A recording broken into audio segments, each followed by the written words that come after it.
Alrighty, well, good morning if you're out on the West Coast, good afternoon if you're in the middle of the United States or East, and good evening if you're joining us from overseas. I do see a couple of people from our European contingency on the line today, and I'd like to thank you for taking some time out of your evening to join us for Midweek Momentum. My name is Marty M. Fonke, and I'm your host for Midweek Momentum. And the purpose of the Midweek Momentum webinar is to really just help you find ideas, strategies, and tactics to propel your business forward. Now, many weeks we have a guest expert on the line, or we'll have a topic that will address specifically of training or tactics. But today we're just going to do open lines. And if you have questions that you have about your business, whether they be strategic or marketing questions, or you want to brainstorm, or just chat about your business and see if we can come up with any ideas to help you improve it, then let's do that today. And there are two basic ways to ask questions. One is to use the questions feature on your control panel that's on your screen, and you can type your question to me and I will respond to it. And the other way is to use the raise hand feature, and you raise your hand and I can call on you and actually open up your lines and we can talk voice to voice and work out whatever questions you might have. Now, if I don't know the answer to a question that you ask me, that's okay, because I probably know somebody who does, and I will find the answer even if you stump me. So ask the toughest questions you can. I like to be challenged. Today, I'd like to just mention a couple of our sponsors before we get started. If you go to our midweekmomentum.com registration page, you'll see down at the bottom some of our sponsors, and I'd like to mention a new one that we have on board, and that is the iWowWe.com video sharing service, and this comes to us from Katarina Adams. And if you click on that link, you'll wind up on their website, and I'll show you. It's a very cool video email. You can actually test it out for free. So if you want to use this service as a marketing tool, rather than sending a plain text email or an HTML email, you can actually send a video email. And it's great for really communicating a message that you want to send to your customers, or you can even use it for personal use, I would suppose, send a happy birthday video or something fun like that. But check it out at iWowWe.com, or you can just go to midweekmomentum.com and scroll to the bottom and click the WOW link and check that service out. Video email, very, very cool service. Our other sponsor is Raycom Communications. And we have not given away a book from Raycom Communications in the last couple of weeks, but we're going to do that today. And Raycom Communications is a publisher of business and marketing-related books for business owners. And there's some really fantastic books in there. So what I'll be doing today is anybody who asks a question on today's call will select one of their names at the end of the call, and then they will win a book of their choice from Raycom Communications.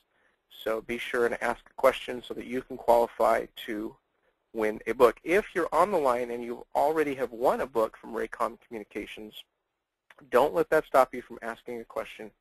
I will come up with an equal prize that I actually have something in mind. It's another book, and it's valued at $40, and it's brand new, and I'm almost positive you have not read it, and I know it's something that can benefit your business. So you'll have a choice of either the Raycom Communications, any of the books on their list, or a special book that I actually had a part in creating, and I will send that to you, and it's a $40 value. And it will only go to people. We'll draw a name out of the people who ask questions. Fair enough? All right. So that covers our sponsors. Now, I did send an email out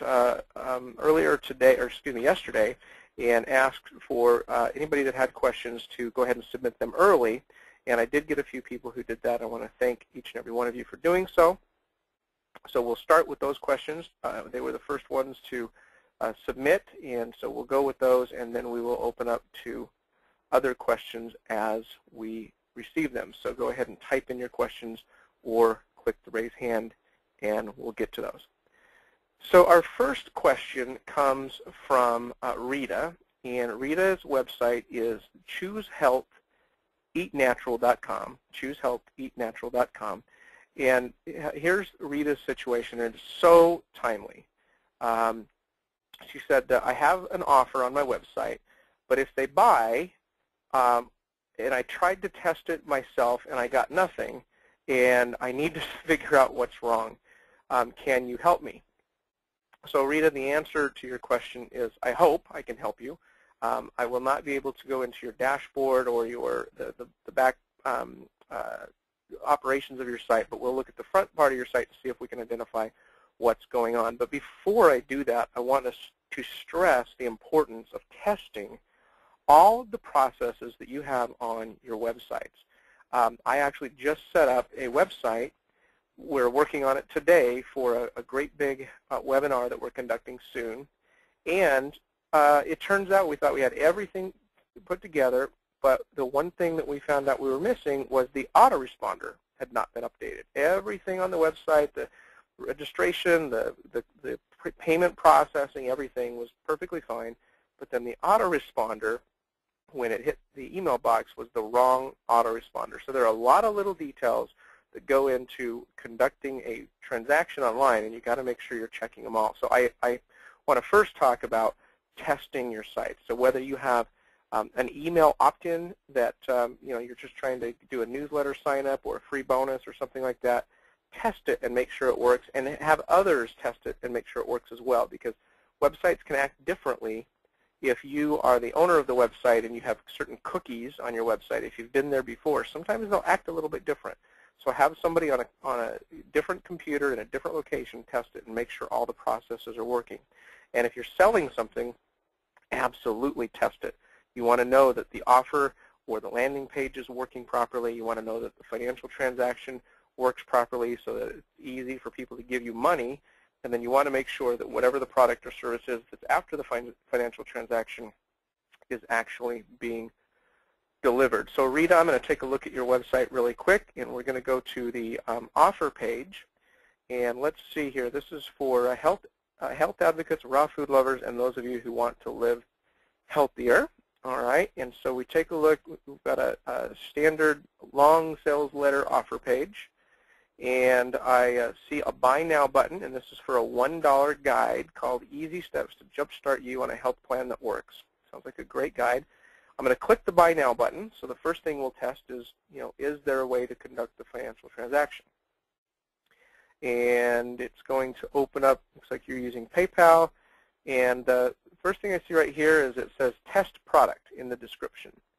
So that probably shouldn't say Test Product. That should probably say something like, that matches your product name right here, which is Easy Steps to Jumpstart You on a Health Plan That Works. So this test product that you have in here indicates to me that inside PayPal, you're probably not fully set up in the system, and that's causing a problem. So I would start with PayPal and see if you can determine what's going on in there. And then after PayPal completes the transaction, you should have either a thank you page or a confirmation page that contains your $1 guide. And that thank you page should be what is redirected to after you complete the sale. And then you should also have an email that goes out that has a link to the page that contains your product also. So you should have two ways of delivering a digital product. Way number one is right after the transaction is complete, your transaction software, whether you're using PayPal or One Shopping Cart or any kind of other type of software, shopping cart software, that should redirect right to your thank you or confirmation page. And then you should also be using your autoresponder, which is an automatic email that's generated after the transaction is completed. And that autoresponder should contain an email containing a link to the page where they can get their product. So that you should be serving your customer by giving them two different ways of receiving what they paid for when it comes to digital products. So Rita, I would recommend you check your PayPal settings, set your product up completely. I think maybe it's not completely set up in there. And then make sure your autoresponders are set up, and then let me know if that helps. Rita, thank you very much for your question. So now we will go to the next question that was submitted via email, and that question comes in from Richard O. And Richard actually has two questions. His first question is, what is a simple way to allow blog visitors to download a PDF after they have provided their email contact information? And Richard, thank you for that question, because that's a great question. I actually just had a client last week that was giving away a very good ebook, and they just had the link to the ebook right on their blog page and said, would you like a free ebook? Here it is. And they were delivering a great ebook, but what they weren't getting was anybody's contact information or email address. So you're asking absolutely the right question on that. And the answer is you have a couple of choices. You could create a form, and most blogs have a very simple custom form, a plugin that you can install that would ask for a name and email address, and then redirect is the phrase. After they supply that information, redirect them to another page, which you keep hidden, that contains the PDF download. So that would allow them to provide their name and email address, and you to be able to collect and gather that, and then that would give them access to the page behind that, and you'd be good to go. That would be the most simple and least expensive way to do it, but it's not necessarily the most effective.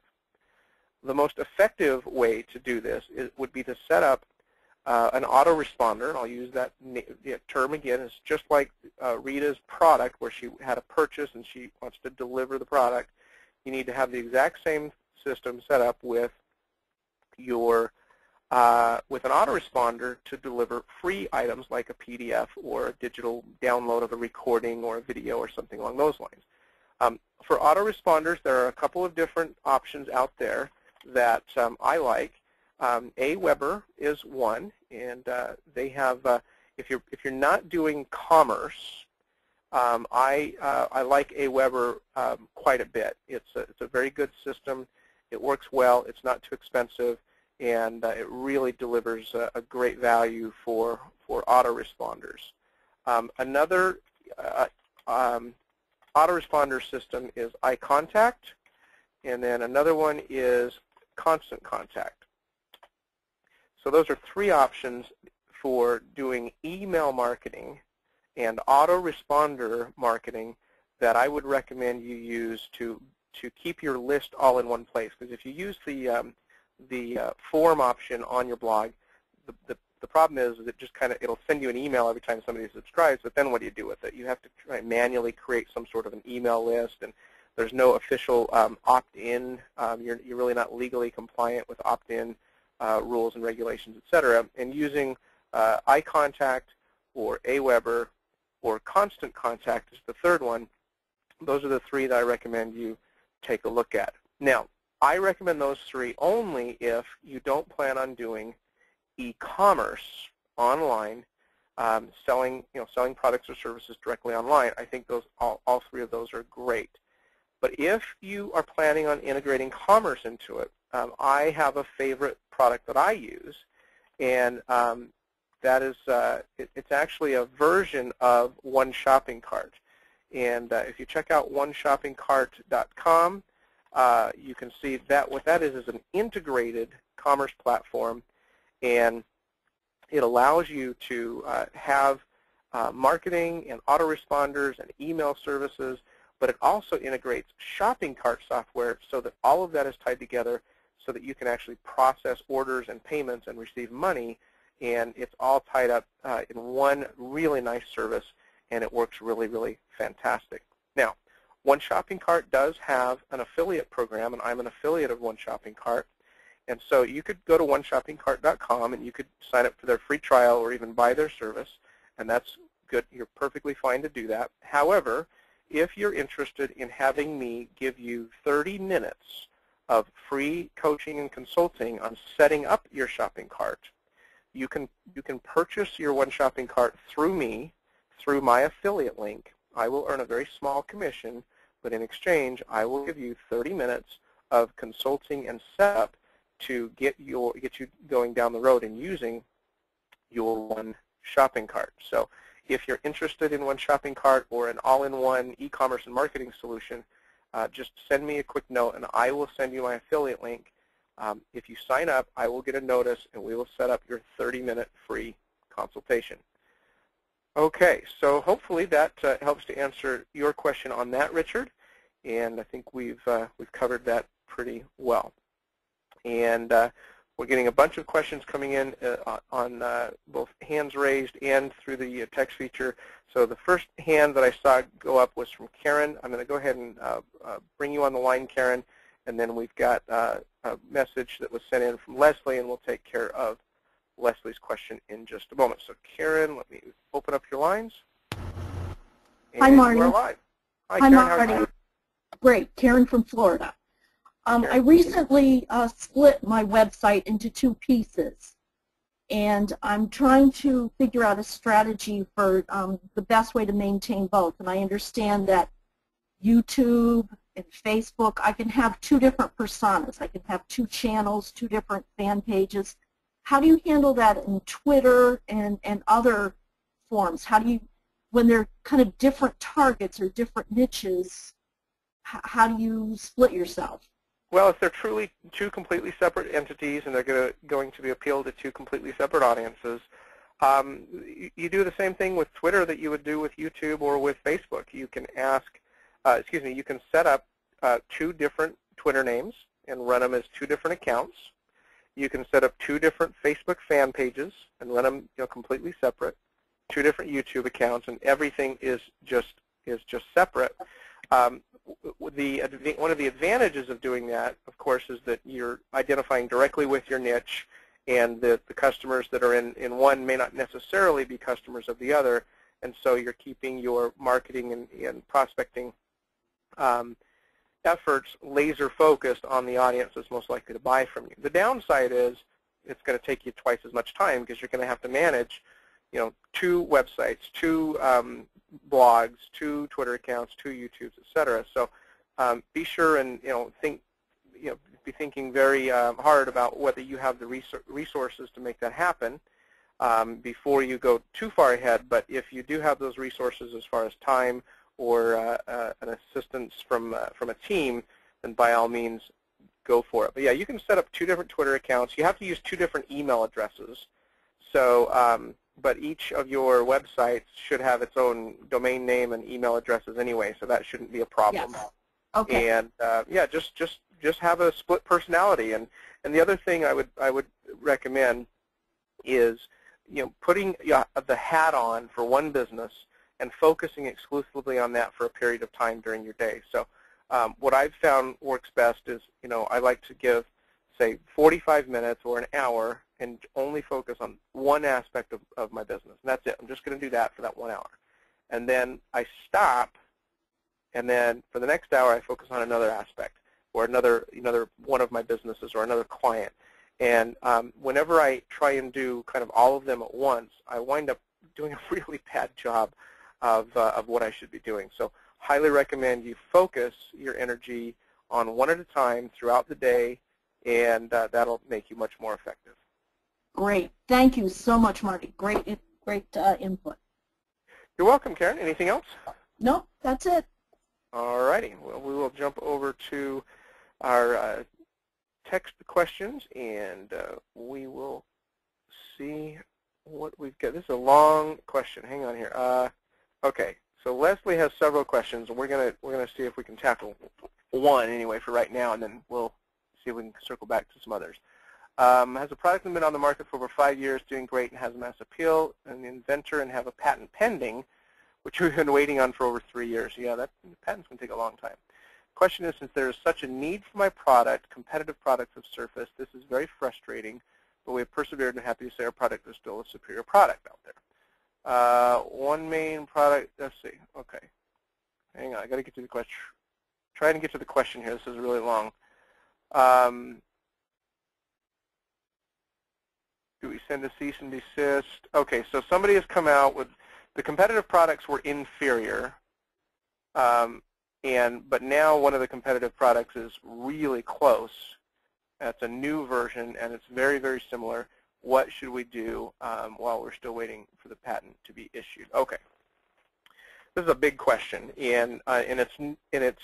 Let me preface the question by saying I am not an intellectual property attorney, and so this is purely my opinion, and you know, no action should be taken until you consult with your intellectual property attorney. All right, disclosure over. Here are my thoughts on patents. Is most of the time when I've seen people who have filed for patents on something that's really innovative, what that does is it sends up, you know, you have to disclose everything about your product publicly. And the moment you do that, there are people whose entire jobs and livelihoods and careers are to check out the new patents that are submitted every day and see which ones look like they have promise and put them on a little tickler file and see if they actually come to life in the marketplace. And then when they see them in the marketplace, they see if it's selling. And as soon as they know that the patent is, or the product is actually sellable and people are buying it, they have rapid manufacturing that they can turn that thing on and knock it off and create a knockoff product in a matter of weeks. And that is an entire industry that exists. And it's a pretty scary thing. And by the way, pretty much all of that industry exists outside of the United States. So it's very tough to fight these people legally. I'm actually, a lot of times when I'm consulting with clients on new products, we actually advise that they do not file a patent, because all that does is basically give the competition engineering drawings so that they can go and manufacture your product quicker. Now, that doesn't mean you're not going to get knocked off. As soon as you show some market success, the other job is for people to monitor the internet and monitor television and find hot new products. They buy one, they get a sample, they ship it over to their offshore engineers, and they reverse engineer it, and they're going to knock you off anyway. So you're kind of between a rock and a hard place, aren't you? Yes, I would definitely suggest you send a cease and desist order, because you do have a patent pending on your product already. And if it is very similar and you're pretty confident that it is violating patents, I would go ahead and do that. The reason you need to send that cease and desist order, even if they don't cease and desist, which they probably won't, is that you need that cease and desist order for later on if you decide to pursue litigation against the company that's infringing on you. Here's the one time a patent really comes in handy, and that is if you're willing to spend the money to defend the patent and sue a knockoff company for damages. If you're not willing to spend that money, and it can be, well, it will be at minimum 6 figures and most likely into 7 figures, if you know that you're going to spend that money if somebody knocks your patent off, then yes, go get a patent. But what I've found is most businesses spend the time and the money and the frustration of getting a patent, and then when somebody infringes on it, they have no way of defending it because they don't have a legal fund big enough to go and defend their patent. So that's another way to decide whether you should bother with a patent in the first place or not. But you have done that. You do have a patent pending, and you do have somebody who's infringing on it. So yes, send the cease and desist, because you need that if you're going to go forward with legal action and sue for damages. You can sue for damages and have that be financially rewarding. It's usually all your money goes to the lawyers, but I worked with one client. We got a $30 million settlement because they did have a patent. It was infringed on, and they were able to collect $30 million. Now, the reason they were able to collect $30 million is because the company that had infringed on their patent had generated about $100 million in revenue with the knockoff product. And so there was that much money to go and get. Nice problem to have, but not exactly very common. So Leslie, I hope that answers that question. Again, I do definitely recommend you check with legal counsel on that, but I am assuming that right now you should send a cease and desist and do it sooner rather than later. Okay, Ben, you are up. We are going to open up your line, and you're live. Hi Marty, how are you? Good evening, Ben. How are you doing today? I'm fine, thank you. Glad to hear Okay, it. here's the question. The Google Analytics. What is bounce rate exactly, and how does that change, and what should I be aiming for as my visitor count goes up month by month? Google Analytics, what is the bounce rate, and what does it mean, and why does it change? Is that your question? Yes, it is. That's a fantastic question. Okay, if you're using Google Analytics or any other type of analytics for that matter, one of the measurements that you will see for your website is the bounce rate. And bounce rate essentially means the percentage of people who land on your website and then leave immediately within a given period of time. And it's generally, it varies depending on the analytics and your website and a few other things, but it's generally somewhere between 5 and 10 seconds. So if somebody lands on your website, let's say they're doing a search and they land on your website and they get there, and within 10 seconds they're able to know, no, this wasn't what I was looking for, and they leave your website, that is considered a bounce. Now, what is an acceptable bounce rate? That answer completely depends on what you're doing for your marketing efforts.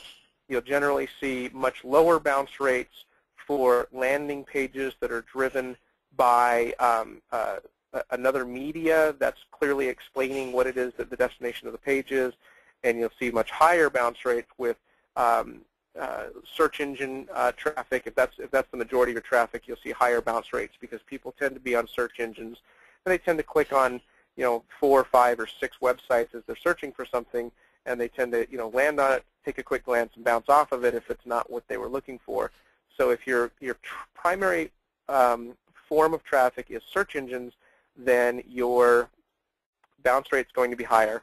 And if your primary form of traffic is like newsletters that people know you very well, or videos that are clearly explaining your product or service, or email that clearly explains your product and service, you'll see your bounce rate go down quite a bit.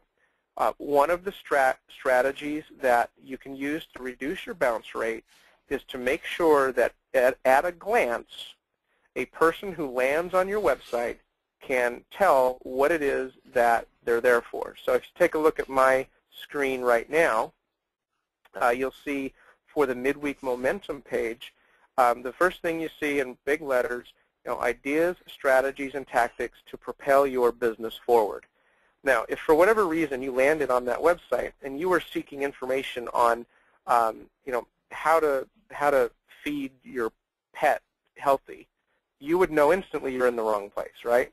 But all of the marketing that I do for this web page is to business owners and business people, and so my bounce rate for this page is pretty low because people know that they're coming there for some sort of business purpose. They know that they're coming here to ask questions. They know that they're coming here to do something about marketing.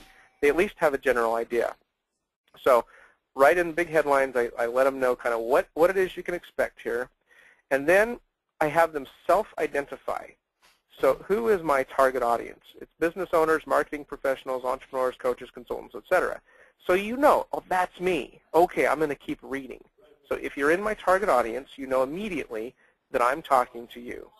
And then I talk a little bit about what it is that I am going to deliver if you keep reading this website. So I have them self-identify here, and then I kind of talk a little bit about the promise here. And all of that is above the fold. You don't have to scroll or click. You know instantly what it is that you're here for. And my marketing for this is very targeted. It's only email and social media that's connected to me, of people who already kind of know me a little bit. And so my bounce rate on this site is like 20 to 25%, which is actually really low. Anything below 50%, and you're doing pretty good. So that is what a bounce rate is, and that's how you can reduce it, because you do want the lowest bounce rate possible. Does that help, Ben? That's very useful. Thank you. You are welcome. Thanks for coming on the line. Okay, we've got a question here on the chat, which is tips on LinkedIn and how to use most effectively, and that's coming in from Kelly. Kelly, yeah, we'll touch on LinkedIn a little bit. Let me get my thing here so I have a normal cursor. How to use LinkedIn effectively. All right, so the first resource that I'm going to recommend is a video that I actually just posted on YouTube, and it's called the I can't remember what it's called. Hang on, I'm going to send the link to everybody using the chat feature here. Oh, there we go. The most powerful tool in social media, and this is actually related to LinkedIn. And I don't want you to watch the video now, but I do want you to watch the video after the call today. There we go. I just sent you the link. So everybody can click on that, take a look at the video. Just pause it for right now, and you can watch it after our call. So how do you use LinkedIn effectively? Let me just give you a few quick, little bit of tips on LinkedIn. So first of all, your profile. You want to have your profile be as complete and thorough as possible. You want to include your current positions. You want to include your past positions, your education. You want to have as much information on there as possible. And the reason that you want to do that is because LinkedIn is really a search engine for people. You go to Google to search for information, but people go to LinkedIn to search for people. And just like Google, you put in keywords to search for something, you do the same thing with LinkedIn. So if your profile is incomplete, then you don't have as many keywords as you should have.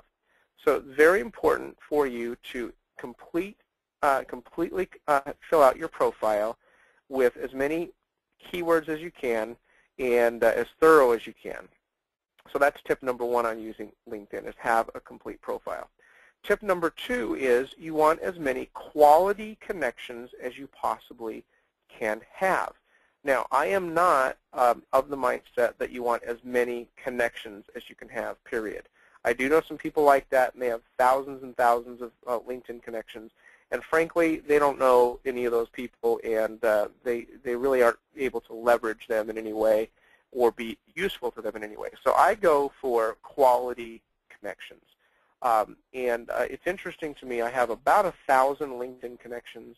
I have about 1,000 personal Facebook connections, and that's because I restrict both of those to only people that I actually know and who I can serve or be served by. If you look at my Twitter, I have over almost 8,000 connections, and that's because Twitter allows anybody to follow me regardless of whether I know them or not. And I theoretically could have 8,000 connections on LinkedIn and 8,000 connections on Facebook, but frankly, I don't want that many people knowing that much about me. So I do keep it limited. But you want as many quality connections as possible. And it's very easy to get more connections. LinkedIn actually has a little tool in here that you can upload your email database right into it. And we go add connections up in the upper right-hand corner here. There's a little green link that says add connections, and it will open up a little tool that allows you to upload if you're using Gmail or if you're using Outlook or any other email platform. It'll allow you to check them out and invite them to link with you. So get as many quality connections as you can put together. Complete your profile as thorough as possible. And use the one other feature here is called the Answers feature. If you see right here where it says More, and then the menu pops up and it says Answers, this tool right here is incredibly valuable. One of my clients, after 2 weeks of us coaching, closed a $250,000 contract directly as a result of their efforts using the LinkedIn Answers feature. What Answers is it's a tool whereby people are asking questions about any number of topics. They're mostly business-related topics. And if you know the answer to it, you can answer them and help them out. And there are tons and tons of questions in a lot of different categories. You can see here administration, business operations, business travel, career and education, finance, health, nonprofit, personal finance. So if you have expertise, you can go into the LinkedIn Answers area and look for people who have questions that they need answers to. And the more questions you answer, the more people will see that you are an expert and an influencer in your area, and they will come to your profile, and they will see your profile. And the way it worked with my client that closed the $250,000 contract, he answered a question. The person saw the answer. It wasn't even the person who asked the question, by the way. It was he was answering somebody else's question. But because this is social media, everybody can see what's going on there. So you can see like this one right here. Are you using the SlideShare app on your LinkedIn profile? And 11 people have answered that question. And we can see all of the 11 people who have answered it. And if somebody gives a really useful answer to a particular question, first thing you're going to do is what? You're going to check out their profile. So you'd click on their link, and that's what happened with my client. They checked out his profile. And of course, on your profile, you have a link to your website, right? So right here under the website section, you should have links to your blog, links to your website, and any other pertinent links to outside websites that you have. And then people will click on that, come to your website, and they will get to know you and hopefully make a purchase. So that is a great question. And then my biggest and most valuable tip about using LinkedIn is on that video that I just sent you, and that has to do with recommendations. I'm not going to get into it here because the video covers it all. So Kelly, thank you very much for that question. Appreciate you asking it. And let me see who else we've got here for questions. All right. Okay, we don't have any other hands up, so if you do want to come on the line and ask your question, you can raise your hand. And as far as, let's go back to Leslie's, she had several questions. Well, let's see. No, I think actually you said, Leslie, you said we had several questions, but then it seemed to be really just one question. Okay, Rita has asked another question. I noticed that when you had my website on the screen, the writing under my heading is not in full view. How do I correct this? Let's take a look at that, Rita. Yes, you do have a problem here where it says information, tips, recipes, and most of it's cut off. What you've got there is an issue with too many words in the allowed space for your header. So is this an image header? Let's see. Okay, so this is a you've got a sub header here that's text, and then you've got a header here that's a graphic. So it's just a matter of alignment with your header and with your graphic. It's just kind of shoving it down. So you need to probably reduce the size of your header graphic, which may involve reducing the font size of both of these. Or the other option is eliminating some words. You do have quite a few words here. You want to make it a little bit shorter. If you look at my header, you know, 1, 2, 3, 4, 5, 6, 8, it's 8 words, and it clearly conveys the message, right? Ideas, strategies, and tactics to propel your business forward. And with your header, it's one step at a time to better health, nutrition, and a better life. Information, tips, recipes, and helping you make better choices. That's a lot. So I would suggest reducing the number of words and reducing the size of the words a little bit, and I think that will clean up your header issue. All right, I need to pull up my list of who has asked questions so that we can do a giveaway. So we had Rita, we had Richard, we had Leslie, and we had Kelly, and who else did we have? We had Ben. All right, who else did we have? And maybe you won a book from if I'm not mistaken. And you received that. I know Kathleen was going to send those books out from what she did in her event. And did we have anybody that I missed who asked a question? Oh, hi, Pat. A list to call, but I haven't had time. Do me a favor. Send me the document that you were referencing on your voicemail. Just email it to me, and then email me the link to the pertinent thing, and then I will take a look at that as quick as I can. So anyway, Karen, you've got your hand up. I'm going to bring you on the line. you're probably just telling me that you asked a question and I need to count you in the drawing, but we'll see here. Karen, got you down here. All right, I'm going to open up the lines. Karen, you will be on in 2 seconds. All right, Karen, did you have a question? Hi, Marty. No, I just was going to say I did ask a question. And, I guessed it. you got me. Yeah, you guessed it. Okay, we've got Rita, Richard, Leslie, Kelly, Ben, and Karen have asked questions today. Anybody else have one last question before we do the drawing and wrap things up for today's midweek momentum? If you do, you better send it in now. Otherwise, we will have to wrap it up. All right, I'm going to do this. I'm going to shuffle the names up, and I'm going to put them in a random order, which I'm doing right now. And let's see. Hey, Patty, are you there? Oh, okay. Okay, who wants to help me pick a name? Raise your hand if you want to help me pick a name. Raise your hand, and it can't be. You can't do it if you already asked a question. So somebody raise your hand. Help me pick a number. Actually, there we go. Lori. All right. All right, Lori. Pick a number between 1 and 6. Are you there?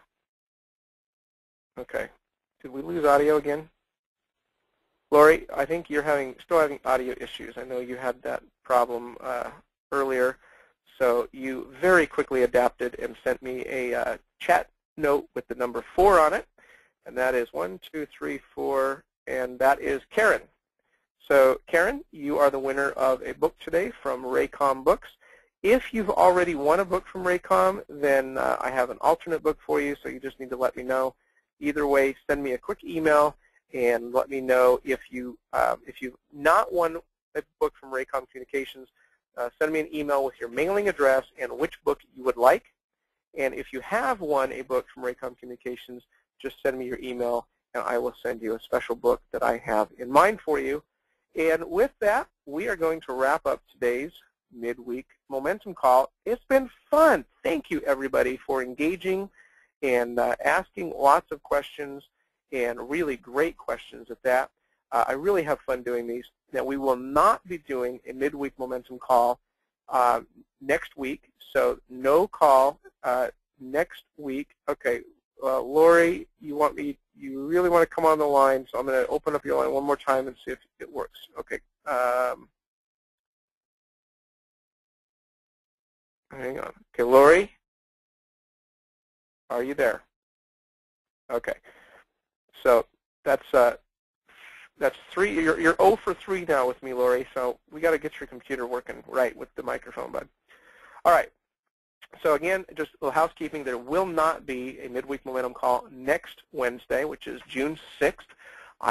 June 8th. I will be at Scout Camp with a bunch of 28 Boy Scouts, and spending some time in the woods and enjoying that. The following week, there will be a midweek momentum call, but it's going to be a very special event. And I need you to make sure that you clear your calendar for June 15th for the midweek momentum. You will be sorry if you miss that one. I will be sending an email about what that's going to be later on, but just clear your calendar for right now. All right, we are at 45 minutes past the hour. My promise to you is always to end the call at that time so that you can get back to work and use what you've learned in your business. So we are going to sign off midweek momentum for this week. My name again was Marty M. Fonke. It's been my honor to serve you. I appreciate you joining today. I hope you have a fantastic week, and we'll see you soon. Bye-bye.